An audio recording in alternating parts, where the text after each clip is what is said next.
नाशिकमध्ये महाविकास आघाडीमध्ये फूट पडण्याची शक्यता आहे। इच्छुक उमेदवारांची त्यामुळे धाकधूक वाढलेली आहे। आघाडीबाबत अजूनही चर्चा होताना दिसत नाही आहे। आघाडीसाठी शिवसेना उद्धव बाळासाहेब ठाकरे पक्ष आग्रही आहे। शिवसेना उद्धव बाळासाहेब ठाकरे पक्षाचे नेते दत्ता गायकवाड यांनी या संदर्भातली माहिती दिली आहे। मात्र कुठेही महाविकास आघाडी म्हणून चर्चा होताना दिसत नाही आणि याचबद्दल ठाकरेंच्या शिवसेनेचे नेते दत्ता गायकवाड यांच्याशी बातचीत केली आमचे प्रतिनिधी योगेश खरे यांनी। नाना, काय अवस्था आहे, एकूण तुमची काही बोलणी आहे सगळ्यांची चालू आहे?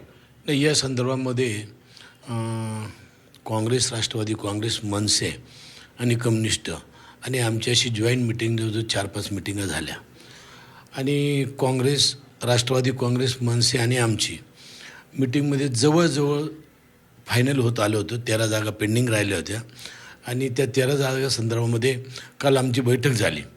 परंतु त्या बैठकीमध्ये पुन्हा पहिल्यापासून सुरुवात करायची असं त्यांनी सांगितलं आणि काही ठिकाणी आम्ही तुमच्यावर मैत्रीपूर्ण लढत करू अशा प्रकारचे शब्द वापरण्यात आले आणि मग त्यामुळे मी पण सांगितलं की तुम्ही जर असं केलं तर आम्ही मैत्रीपूर्ण करू आणि त्याच्यामुळे ते निघून गेले। परंतु आमची अपेक्षा आहे की त्यांना समाधानकारक जागा आम्ही दिलेल्या आहे।